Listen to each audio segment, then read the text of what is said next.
Sanju Samson sir. ఇప్పటికీ కూడా చాలామంది చెప్తున్నారు క్రికెట్ విశ్లేషకులు, ప్లేయర్స్ కూడా. కంటిన్యూ 3 మ్యాచుల్లో 80కి పైగా పరుగులు కొట్టడం చాలా రేర్ సార్. అది కూడా నాకౌట్ లాంటి స్టేజ్‌లో. మీరు అనుకున్నారా సార్ అసలు సంజుని చూస్తే అలా ఆ టైంలో అలా ఆడగలను నేను? గతంలో ఎన్నో అవకాశాలు ఇచ్చిర్రు.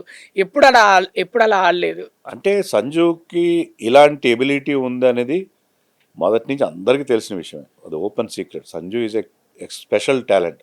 మామూలు టాలెంట్ కాదు అతను అనేది అందరికీ. ఎందుకంటే అతను ఈ పిచ్చ పిచ్చ షాట్లు ఏం కొట్టాడు. ప్రాపర్ క్రికెటింగ్ షాట్స్తో బ్రహ్మాండమైన స్ట్రైక్ రేట్తో ఆడగలడు.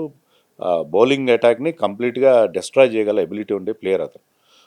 అలాంటి ప్లేయర్ అని తెలుసు, కానీ ఎందుకనో అతను ఎప్పుడూ తన టాలెంట్కి జస్టిస్ చేయలేదు. కానీ సరైన టైంలో అతనికి ప్రాపర్ బ్యాకింగ్ ఇచ్చి, అదే నేను చెప్పేది జింబాబ్వే మ్యాచ్తో అతనికి ఏం చెప్పారంటే, నువ్వు నాట్ ఓన్లీ నీకు ఓపెనింగ్ ఇవ్వడం కాదు, నువ్వు కీపర్ అవుతావు.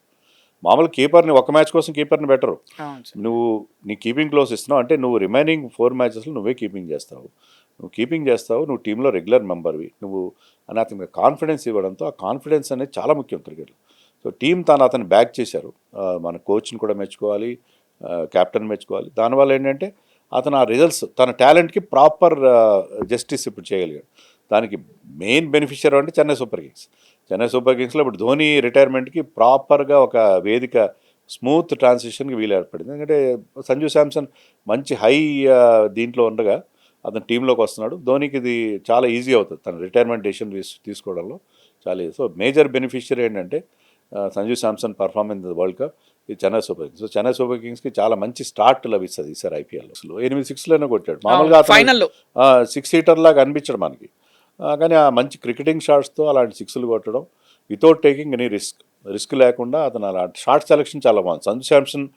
ప్రీవియస్ సంజు శాంసన్కి ఇప్పటికీ డిఫరెన్స్ ఏంటంటే షార్ట్ సెలెక్షన్ బాగుంది. మంచి అంటే ఏ బాల్ని కొట్టాలి, ఏ బాల్ని డిఫెండ్ చేయాలి అనేది అతను ప్రాపర్గా చాలా మెచ్యూర్డ్గా ఆడాడు. అంత గతంలో ఏంటంటే బాగా స్టార్ట్ చేశాడు, ఒక 20 కొట్టిన తర్వాత ఒక ర్యాష్ షాట్ ఆడి అవుట్ అయిపోయాడు. ఈసారి అలా కాకుండా ఈ put price on his wicket. So చాలా మెచ్యూర్డ్గా ఆడాడు అతను. సో ఆ కాన్ఫిడెన్స్ కూడా అతనికి కనిపిస్తుంది. సో ఇలా ఆడితే సంజు శాంసన్ ఈ will be very very dangerous player for the opposition. వయసు కూడా ఉంది కదా సార్, ఇంకో 5-6 ఇయర్స్. Is 31 right.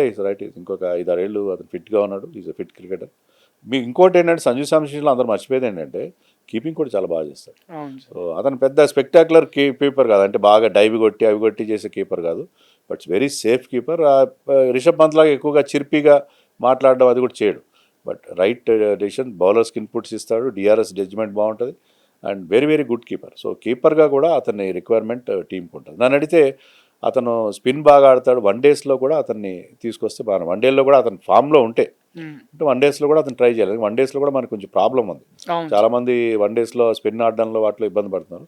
సంజు 1 డేస్లో కూడా అతని పాస్ట్ రికార్డ్ 1 డేస్లో కూడా చాలా బాగుంది. మనకు లోయర్ ఆర్డర్లో చాలా ప్రాబ్లం ఉంది సార్ 1 డేస్లో.